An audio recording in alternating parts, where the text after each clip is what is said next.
Salut tout le monde. Alors, je sais, ça fait longtemps. Et je sais aussi qu'il y a un sacré boxon derrière moi. En attendant, j'ai jamais eu la prétention de m'apprêter ou de faire un super décor quand je tournais mes vidéos. J'ai toujours été au naturel. Et étant donné que je n'ai pas un repère regorgeant d'immondices et que c'est juste du boxon, eh bien écoutez, focalisez-vous sur ce que je raconte.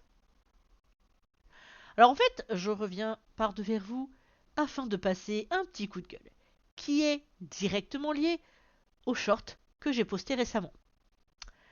Je vous remets le lien dans la description. Mais pour que vous puissiez comprendre l'étendue du problème, je me suis dit que j'allais vous reparler un petit peu de mon historique vis-à-vis de la création de contenu. Alors, j'ai commencé sur YouTube comme tout le monde, à l'origine. Tu postes des vidéos de vacances, des vidéos de tes animaux, etc. Et tu utilises ça comme répertoire en ligne. Au bout de quelques années, je me suis dit non, je vais faire une vraie chaîne YouTube. Donc j'ai créé un compte supplémentaire. Et là, je savais pas trop quoi faire, jusqu'à ce qu'il y ait cette fameuse polémique, ce que je pense des youtubeuses. Et moi, je l'avais fait en rajoutant dans mon titre, je proteste moi aussi. Et comme ça avait généré de la conversation, et pas mal de vues pour l'époque, je me suis dit, c'est ça que je vais faire. Je vais discuter avec des gens, je vais lancer des discussions.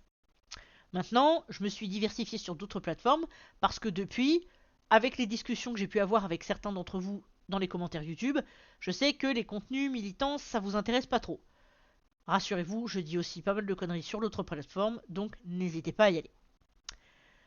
Toujours est-il que, petit à petit, j'ai essayé de me constituer une audience en me disant que le principe serait toujours de fonctionner comme ça, on va dire, au naturel, en enregistrant d'une seule fois, dans la mesure du possible bien entendu, parce que quand c'est un vlog c'est compliqué, et puis on va voir ce que ça donne. Et donc on a réussi à construire ensemble une communauté qui aujourd'hui dépasse légèrement les 2000 abonnés. En 10 ans, c'est pas énorme, il y a des personnes qui arrivent quasiment au million en même pas 6 mois, mais en fait je me rends compte que j'ai jamais voulu utiliser les techniques qui font que certaines personnes grimpent très très vite. J'ai vraiment voulu rester, on va dire, nature au maximum, et c'est sans doute ce qui explique que j'en sois toujours là aujourd'hui. Est-ce que ça me pose problème? Non, pas vraiment, mais avec la suite, vous allez comprendre que ça reste délicat. Parce qu'en fait, en mars 2015, je découvre le streaming et l'existence du site Twitch, et je me dis, waouh, ça a l'air vachement bien. Et là, je tombe sur un type qui voudrait apprendre à plusieurs personnes à faire du streaming, etc. Il finit par nous expliquer comment on fait.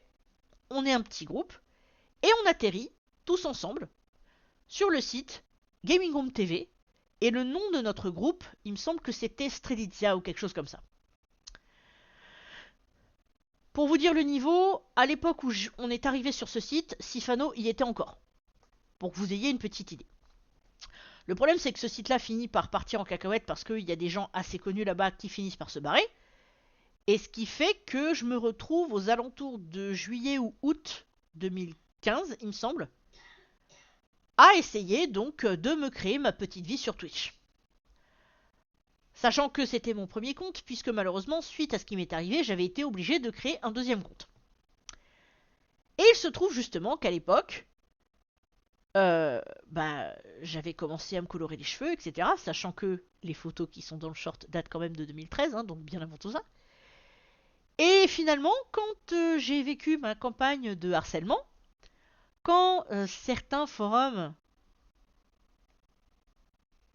avec les chiffres 18 et 25 dans le nom se sont amusés à me pourrir la vie pendant des semaines, ils ont repris les photos et du coup, j'ai été transformé en icône, j'ai été transformé en mème, enfin bref. Ils se sont pas gênés. Et ça a encore des conséquences aujourd'hui parce que il m'est arrivé à de nombreuses reprises de penser à abandonner YouTube, de penser à abandonner Twitch, parce qu'en fait, j'avais été complètement découragé par ces personnes. Et là, on en arrive au cœur du problème.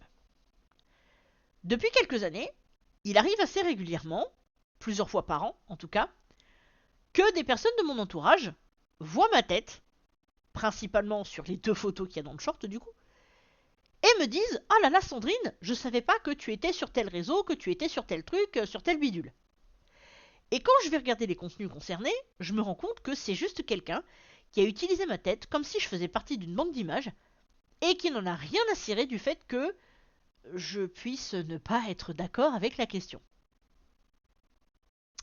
C'est-à-dire qu'il y a un type à un moment donné que j'avais retrouvé qui lui s'était clairement servi de ma tête pour se foutre de moi. J'avais réussi à faire supprimer la vidéo et quelques temps plus tard je m'étais rendu compte que ça avait simplement été réuploadé. Et là, cette semaine, j'ai une amie qui m'a dit « Ah Sandrine, regarde, mon fils il est tombé sur une vidéo, il y a ta tête. » Je vais regarder et c'est là que j'ai été choquée. Puisqu'en fait, en 10 ans, ma chaîne YouTube a fait dans les 430 000 vues.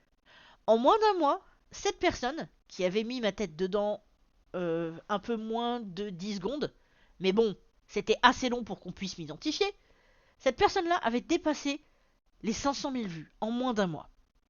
Et là, je me suis dit, non, c'est pas normal. C'est pas normal et ça me fatigue. C'est-à-dire que j'ai toujours pris le parti de faire les choses au naturel, sans me prendre la tête, etc. Je viens, je parle. Et je upload. Mais au bout d'un moment, faut pas non plus se moquer du monde. C'est pas parce que j'ai fait le choix dès le départ de ne pas utiliser les mêmes méthodes que certaines personnes pour arriver à mes fins, que je ne dois pas pouvoir pour autant profiter de l'éventuel trafic que pourrait m'apporter une partie de mon image. Donc j'estime que si ma photo est présente dans un contenu, c'est moi qui dois profiter de ça. À moins que j'ai donné mon accord. Sauf que l'exploitation de ces 2 photos, j'ai jamais donné mon accord pour. Jamais. Après, on pourrait se dire, ouais, Sandrine, t'es intéressée que par l'argent, etc. Et non, ça n'a rien à voir. Mais franchement, vous allez pas me dire que vous, ça vous amuserait. En 10 ans, vous faites un truc. Il y a 400 000 personnes qui voient ce que vous avez fait. Une personne vous pique un de vos trucs. Et en un mois, il y a 500 000 personnes qui ont vu. Bah non, c'est pas normal. C'est pas normal. Parce que cette personne, qui a publié cette vidéo récemment, il y a de fortes chances qu'elle se soit fait pas mal d'argent avec. Donc bon, voilà, c'était le petit coup de gueule. Je sais que c'est pas quelque chose qui fera forcément plaisir à tout le monde, mais il fallait absolument que ce soit dit. Donc voilà, c'est dit. Maintenant, étant donné que j'ai quand même envie de reprendre un peu plus régulièrement par ici, et étant donné que mon corps s'est un peu rétabli et que je ne tousse plus mes tripes toutes les 3 secondes, bah s'il y a des choses que vous souhaiteriez qu'on aborde par ici, n'hésitez surtout pas. Maintenant, je sais que la vidéo mettra peut-être un peu de temps à arriver sur vos écrans, tout simplement parce que, comme je ne poste plus tant que ça, les algorithmes ne me favorisent pas, mais ça, ce n'est pas grave. Sur ce, je vous fais de grosses bises, je vous dis à très bientôt, et n'hésitez pas à me retrouver sur tous les réseaux sur lesquels je pourrais être présente. Allez, salut!